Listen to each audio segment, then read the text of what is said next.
Ma chère Nicole, qu'est-ce que c'est qu'être maman? Devenir mère, Marc, c'est un long et beau chemin. Ce qu'on peut dire, c'est que être mère, ça se décrète pas. Ce n'est pas inné. Devenir une mère, c'est une transformation psychique qui passe par le corps. C'est Winnicott qui a parlé de ça, qui est un homme fantastique, Monsieur Winnicott, qui est en même temps pédiatre et psychanalyste et qui a réfléchi sur ce processus-là qui se construit au cours de la grossesse.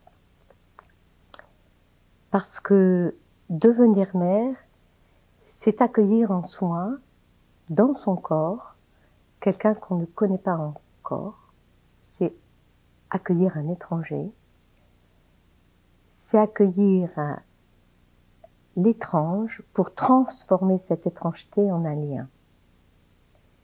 Et c'est ce processus de transformation psychique qui passe par le corps, pardon. On peut reprendre ou pas? Non, je pas. Ce processus de transformation psychique qui passe par le corps, en fait, c'est ce qui est au cœur de notre humanité. C'est ce qui est à la base de tout ce que les êtres humains ont compris et fait de leur vie. Accueillir l'autre dans leur communauté. Et ce processus-là, il se construit pas à pas tout au long de la grossesse. Certaines mamans, dès qu'elles n'ont plus leurs règles et que les seins gonflent, ont déjà le sentiment intérieur que quelque chose a bougé dans leur vie et elles ont le sentiment de devenir mère.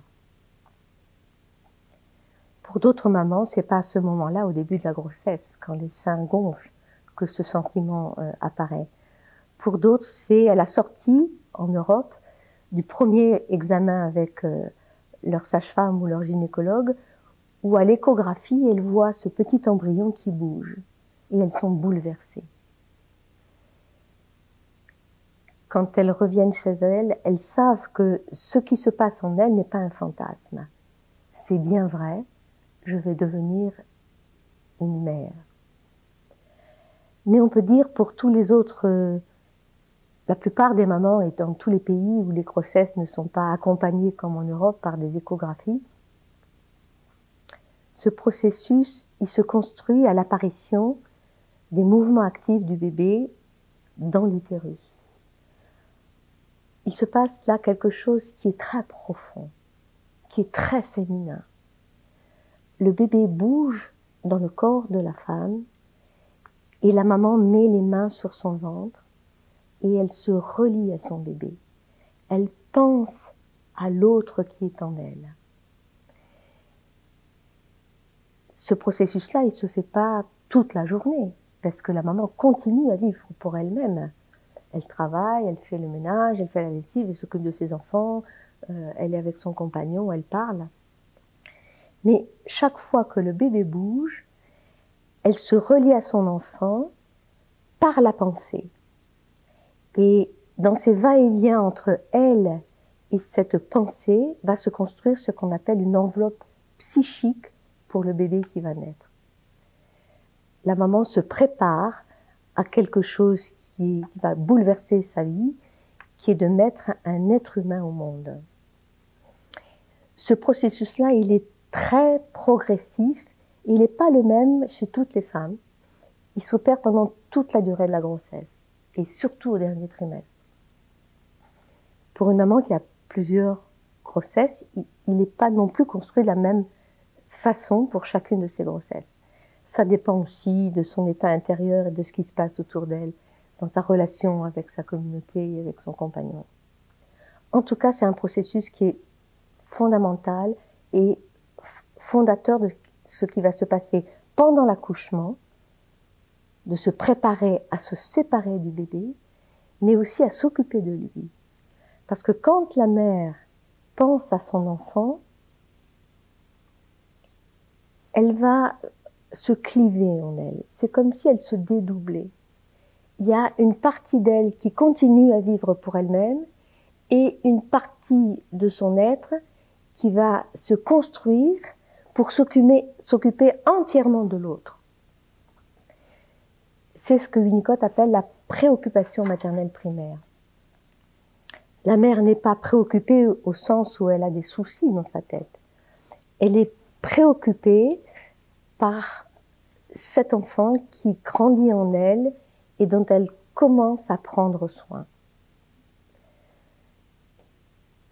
Ce qui est très important, c'est de voir le lien qu'il y a dans ce processus entre le corps, les mouvements du bébé et la pensée.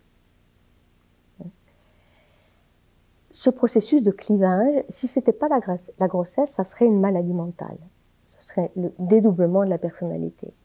Mais dans la grossesse, c'est un processus normal qui va aider la mère à ajuster, après la naissance de son enfant, les réponses des besoins de son bébé comme si c'était ses propres besoins à elle. Mais elle n'est pas le bébé. C'est au cœur de l'empathie. Je comprends ce qui se passe en toi, même si tu n'es pas moi, et je vais adapter mes réponses à ce que tu me demandes. Ce processus-là, il va rendre la mère aussi très vulnérable.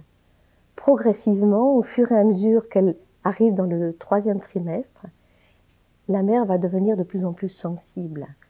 Les compagnons connaissent ça.